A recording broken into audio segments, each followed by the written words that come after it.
Don't go to work today. You'll see why. That's the entire text. 6:12 in the morning, and Alan, our crusty old legal counsel, who once threatened to sue a vending machine for false advertising, sends me that. No punctuation, no emojis, just that bone-dry warning, sitting in my notifications like a bomb with the pin halfway pulled. I'm still in my robe, barefoot in the kitchen, blinking at the screen, while the coffee sputters behind me, like it's in on the drama. Outside, the frost is melting off the neighbor's lawn flamingos, and inside, my phone starts buzzing again. Slack notifications, LinkedIn pings. I scroll, and there it is, post after post, excited to welcome bold new leadership, thrilled for the next chapter with Blake Carrington, honored to be part of this transition under visionary guidance. Visionary guidance. Jesus wept. I swipe through the corporate bootlicking parade, each post more sycophantic than the last, until I see the one that really gets me. A glossy, photoshopped portrait of Blake, the founder's Ivy League spawn, now acting CEO, posed like he's auditioning for a tech bro biopic. Caption: Day 1, let's do this. He did it then. Actually did it. And I'm not there to see it. I lean against the counter, sip my coffee, and just breathe. My inbox is already a war zone. Meeting cancellations. Need your review. Where's the Q4 compliance outline? Still waiting on your sign-off for Phase 3, Margaret. The project teams are scrambling, but no one's told them I'm gone yet. Or maybe Blake thought he'd just delete my name from the org chart and the machine would keep humming. I let the mug warm my hands. No trembling, no panic, just stillness. You ever stand outside your own life and watch the circus unfold without you? That's what it felt like someone hit pause on 20 years of blood, bone, and bureaucracy, and suddenly I was just a woman with coffee and nowhere to be. And hey, if you've made it this far, do me a small favor. Tap that subscribe button. Maybe give this story a like. 90% of you don't, and I get it. Who wants another notification? But seriously, it helps the team keep telling stories like this one, the kind that burn a little going down. Anyway, yesterday I was fired, not in a whisper behind closed doors kind of way. Not in a budget cuts are hard kind of way. No, this was Blake's big entrance, a decisive pivot toward modernization, he called it, in front of the board, in the middle of what was supposed to be a quarterly planning meeting.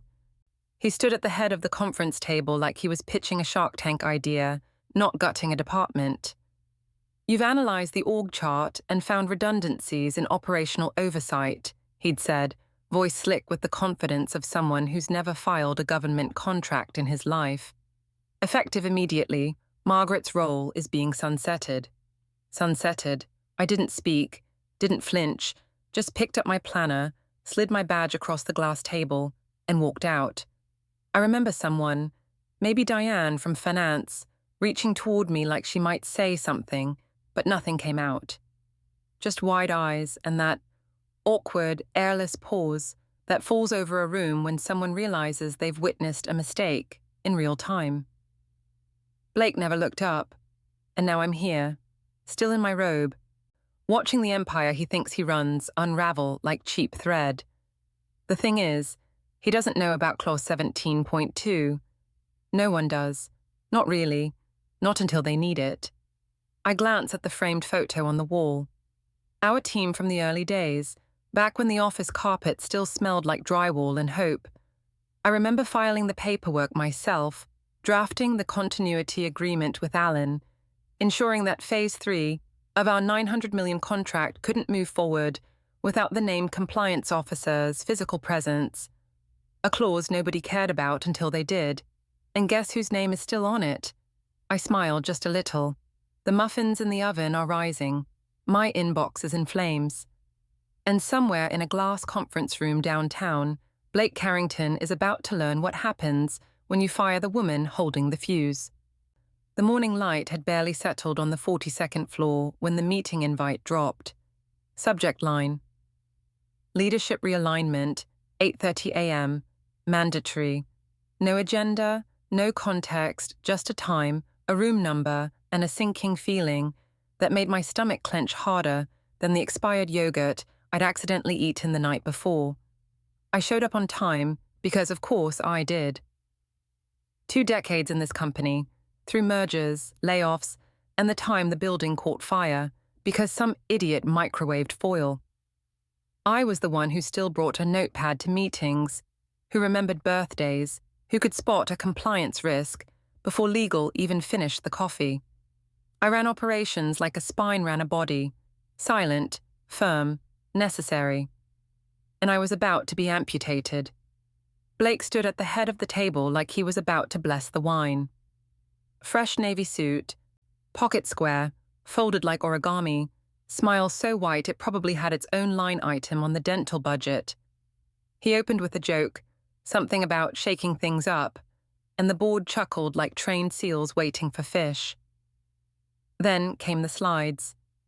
He called it the forward pivot, complete with animated arrows, fake metrics, and a photo of Elon Musk for no damn reason.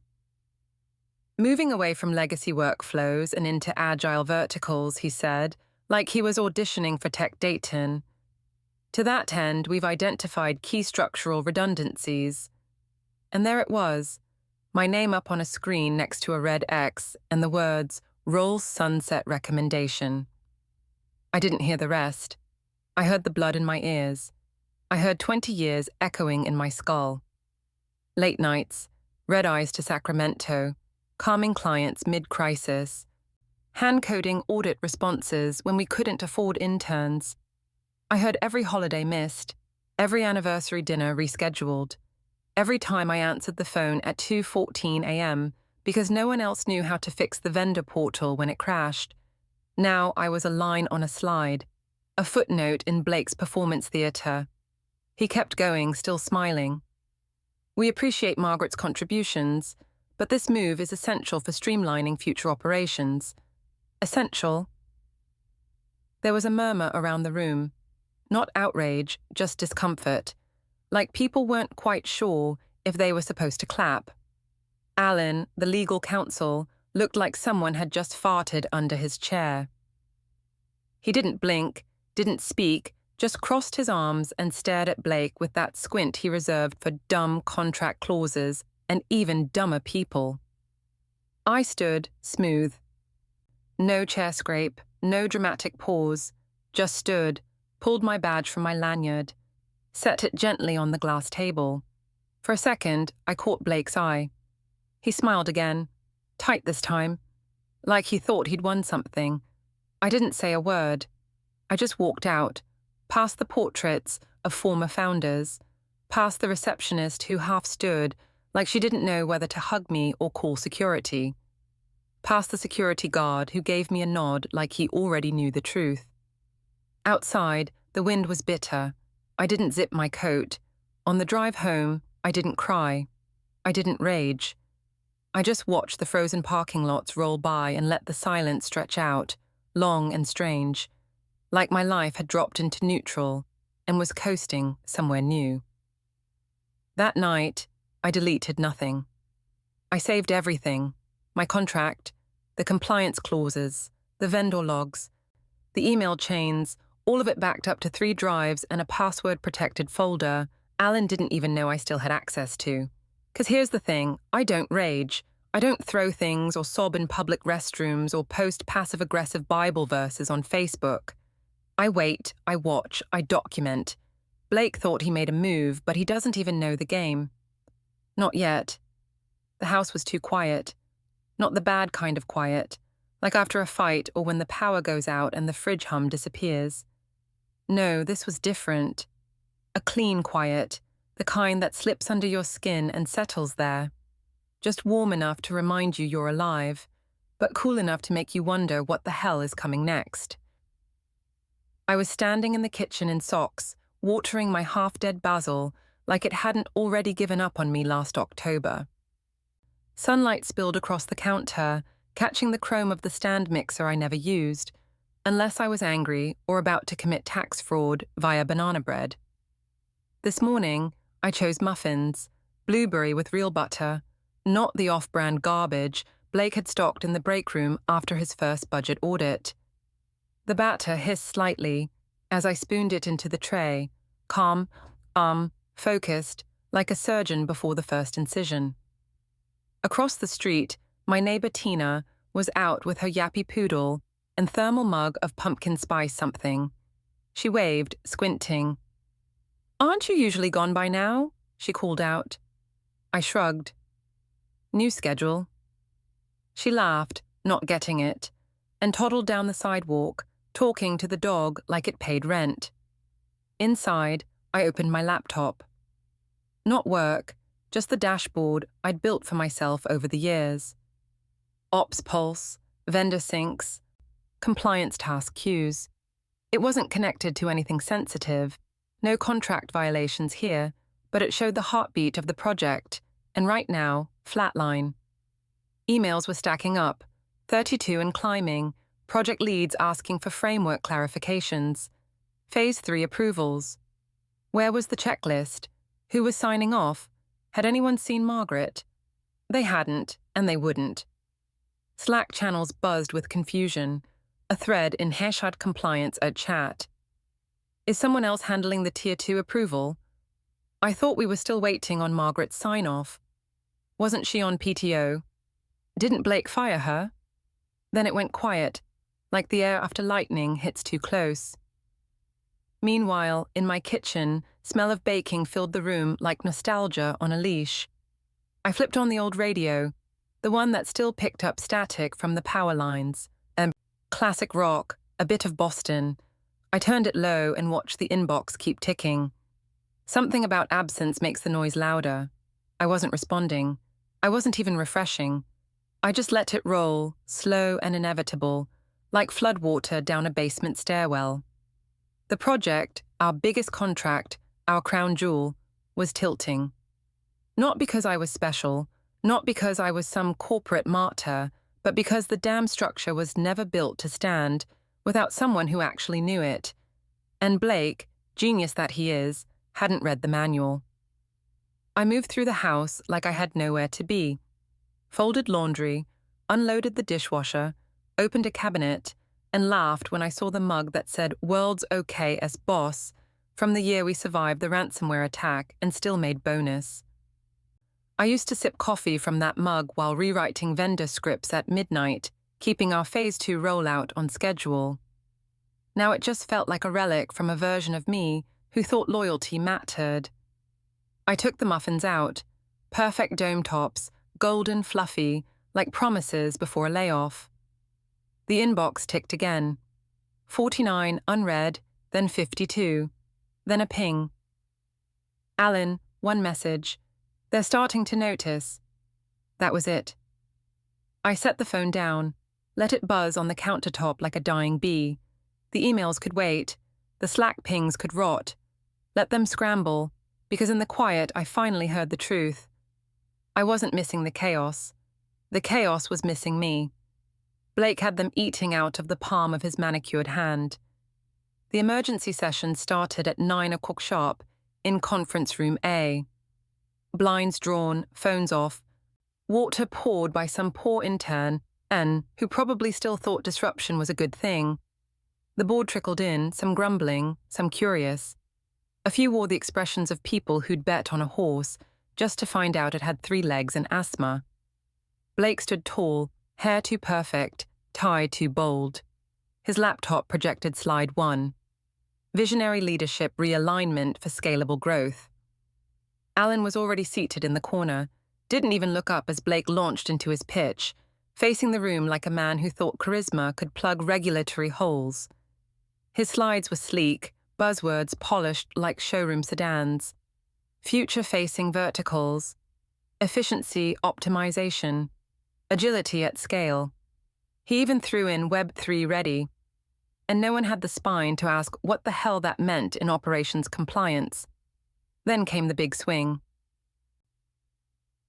Our Phase 3 implementation will move forward with increased velocity now that we've streamlined legacy oversight. Removing bottlenecks was critical, Blake said, smiling just a bit too wide. The team is already working on revised compliance checklists as we speak. That's when Alan finally looked up, clicked his pen once. No drama. He said. Blake paused. Something unclear? Alan adjusted his glasses, then reached into his folder and pulled out a document. No screen share, no slide, just a stapled paper with red tabs like blood on snow.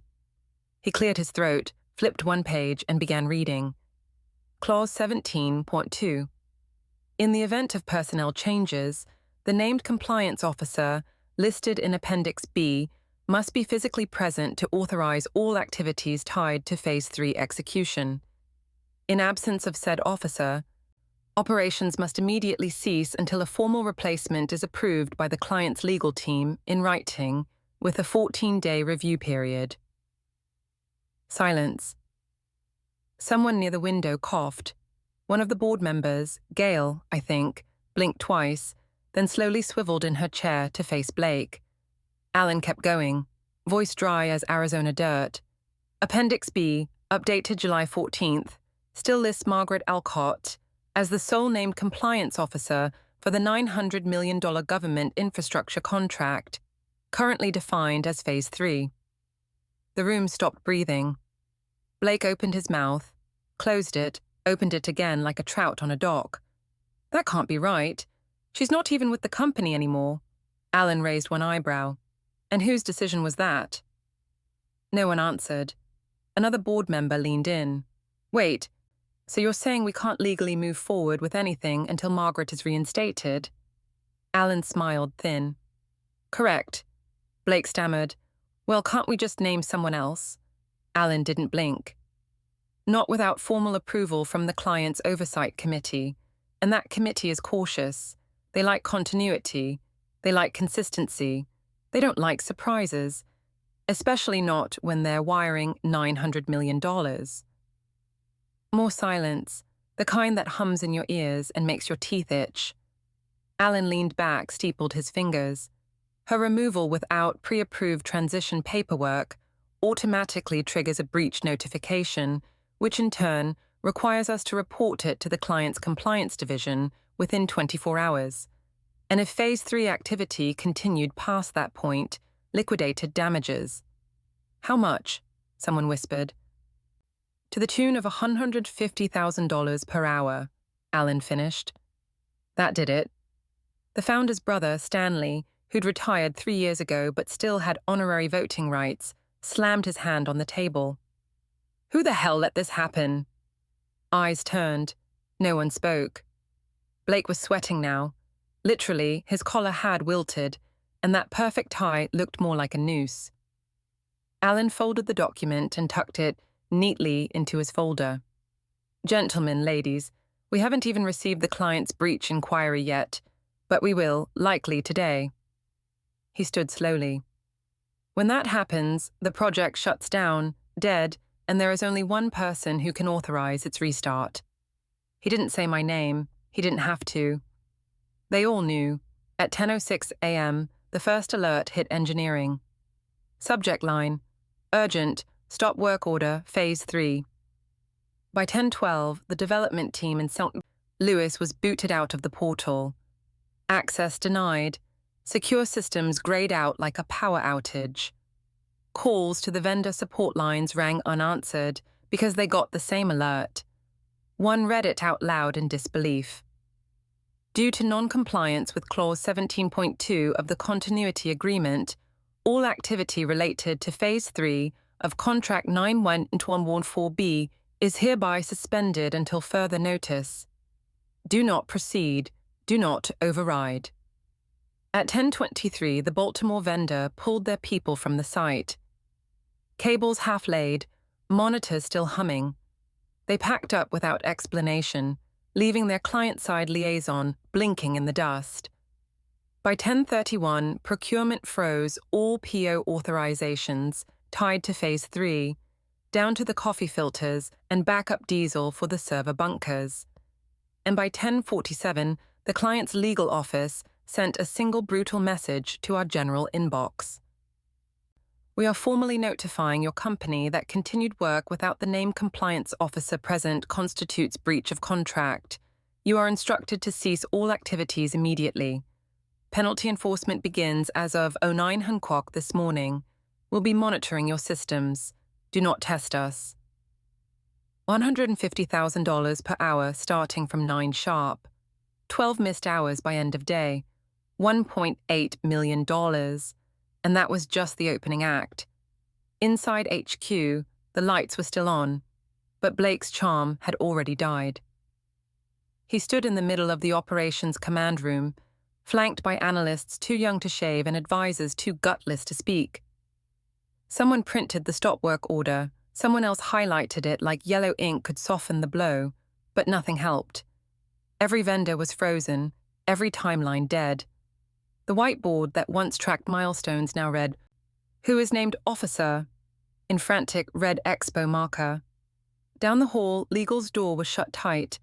Alan was inside, probably counting how long it would take to burn the whole structure down. I imagined him with his sleeves rolled up and that little smirk he gets when someone finally steps on their own landmine. By noon, the founder was in the air. Word was he'd gotten a call in Zurich while presenting at some tech and ethics panel. Mid-sentence, his assistant whispered something in his ear. Next thing, he's on a private jet. No press, no handshake, just gone. Back at HQ, Blake tried to put on a show. He summoned a department heads meeting in the executive lounge, rolled out his contingency strategy. It was 10 bullet points of pure, unfiltered delusion. "We'll just appoint a new compliance officer," he said, trying to sound calm. Alan didn't look up from his legal pad. "You can't." "Why not?" Clause 17.2. Approval requires a 14-day client vetting window. You waived that option when you terminated the named officer without transition notice. So what the hell do we do? Alan looked at him cold. "Nothing. You wait and pay." Someone from the finance team quietly excused themselves, probably to cry or call their broker. Blake turned to the room like a magician who just pulled a live skunk from his hat. "Let's be solution-oriented here," he snapped, but the room had already shifted. No one was nodding anymore. No one repeated his buzzwords. Even the junior staff, who used to echo his talking points, looked queasy because now it wasn't theory. It was money. It was lawsuits.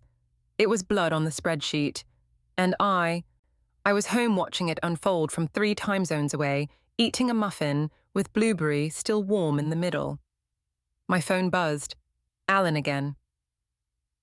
"We just crossed the 450K mark. They're finally realizing it." I didn't reply. Instead, I opened my files, found the original Clause 17.2 contract, double-checked the red lines. Then, with the same slow care I used to color code disaster recovery plans, I began drafting my response. Not an offer, not a plea, just leverage, cold and clean. Blake wanted to play CEO. Now he could pay like one. At 10:02 p.m., Alan's message landed like a quiet drumbeat. "They're scrambling."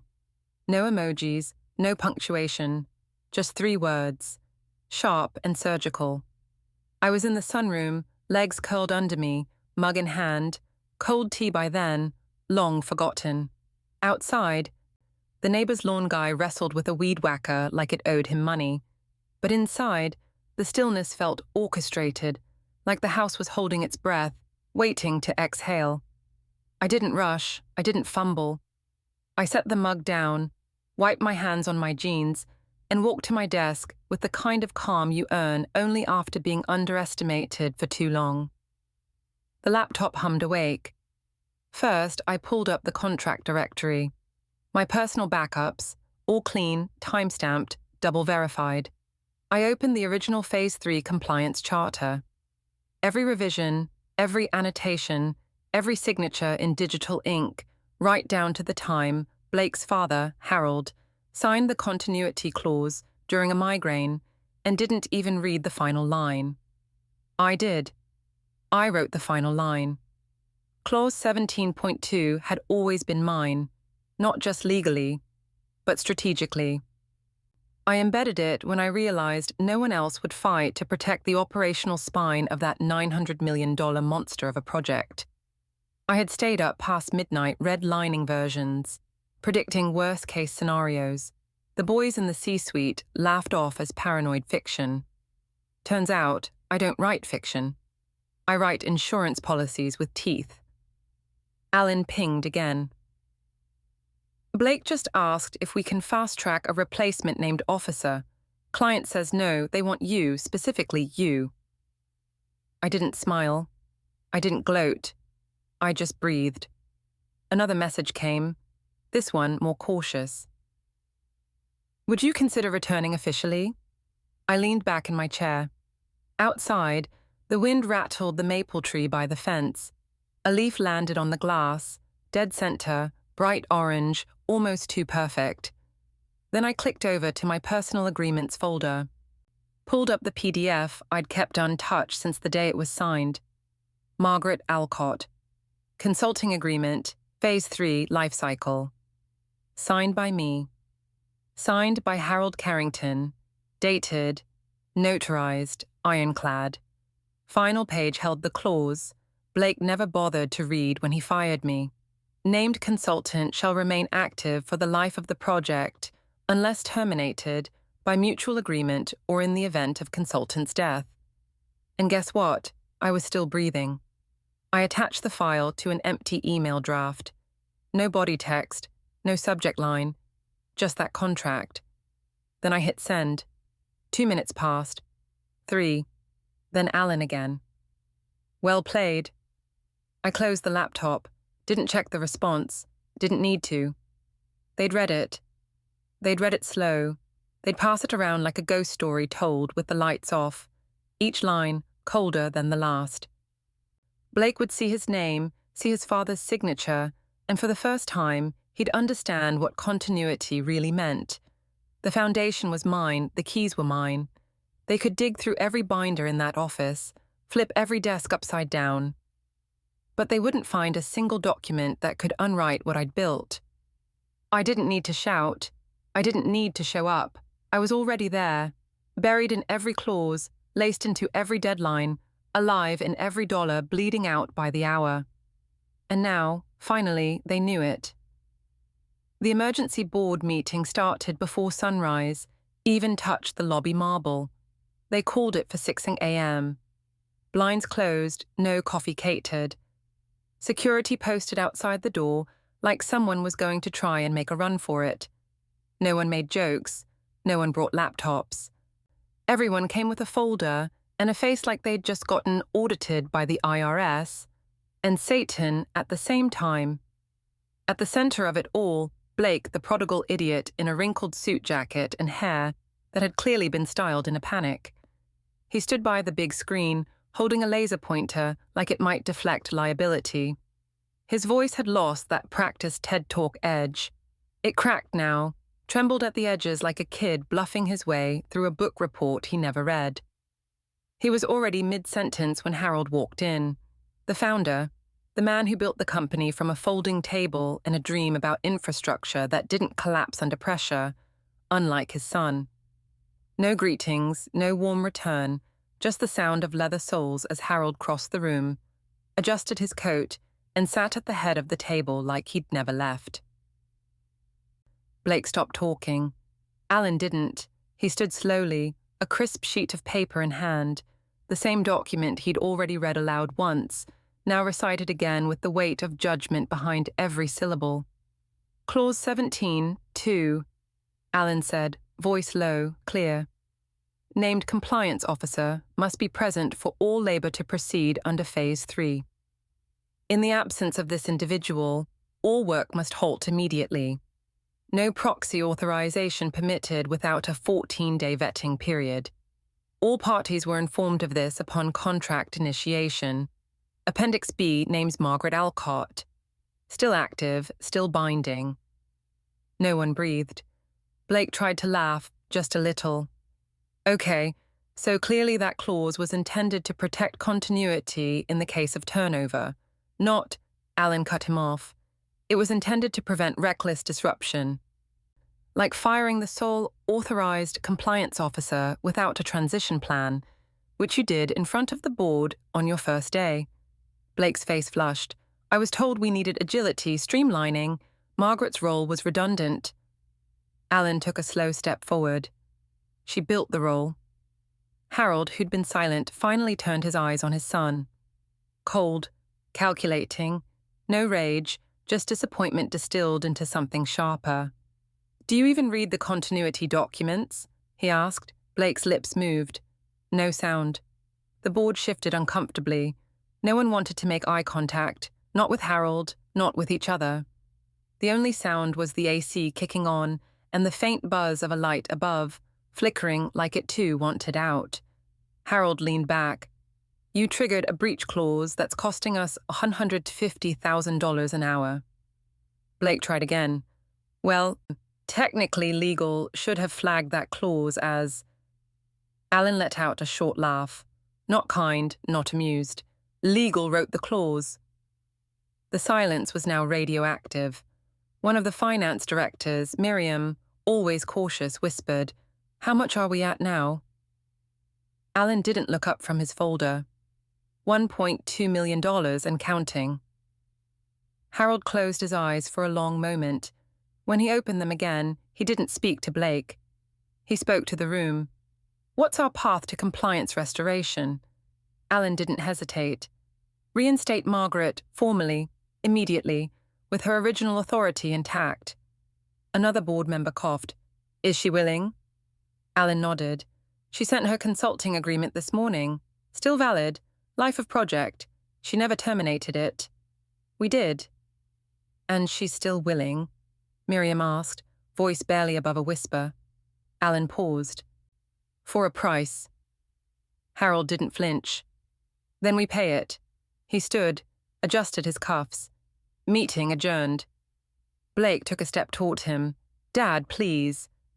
Harold didn't even glance his way, just walked out. Blake was left in the center of the room, alone among the people who had once applauded his vision. No one said it, but it was written on every face around the table. The prodigy had crashed the ship, and the woman he threw overboard, she'd built the hull. The email came at 6:42 a.m. Subject line, formal reinstatement request, urgent response appreciated. It was dressed up in all the polite corporate lace they could stitch together on no sleep. Phrases like, strategic opportunity to ensure continuity, and your return would provide essential stability to key operations. A paragraph about legacy stewardship, a link to a Zoom call at your earliest convenience, signatures stacked like a paper apology. I read it once, then again slower. Not for the flattery, they didn't mean a word of it. What I was looking for was leverage. There it was, an attachment titled Restoration Terms Draft. I opened it. They offered full reinstatement, title unchanged, salary up 12%, back pay of course, and a modest goodwill bonus. They threw in a parking spot and a relocation allowance, like I was some junior hire flying in from Cincinnati. It read like a bandage over a bullet wound. I didn't respond right away. Instead, I took a walk, just a lap around the block, past the neighbor's snow-dusted SUV and the trash can still tipped from yesterday's wind. The cold bit through my sweater, sharp and refreshing. I let the silence settle in. No Slack, no Outlook, no phone tethered to my ribs, just the calm before a different kind of storm. When I returned, I opened a blank email, no greeting, no small talk, just 3 lines. I'm willing to return, but terms will be renegotiated. I want equity and I want him gone. Attached my own document, 1 page, no fluff. A bullet point list outlining the conditions of my return. 2% equity vested immediately. Direct reporting line to the board only. Title change to Executive Director of Continuity Strategy. Blake Carrington removed from any operational authority related to Phase 3 or future projects. No rehire clause for any of his hires. Clause 17.3 amended to include non-replaceable by proxy effective upon my reinstatement. All renegotiated terms to be reviewed by client counsel and filed in contract addendum. I hit send and waited. Didn't check the read receipt, didn't pace, just made another pot of tea and watched the frost climb my back window like some slow-breathing thing trying to get in. At 7:19 a.m., Alan called, voice lower than usual. They're on a call with the client's legal team right now. The client's not happy. I didn't say anything. He kept going.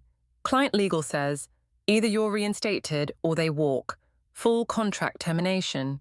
That's their line in the sand. I heard the weight in his breath. Years of partnership on the verge of crumbling under one man's ego. Then he said, they'll meet your terms, all of them.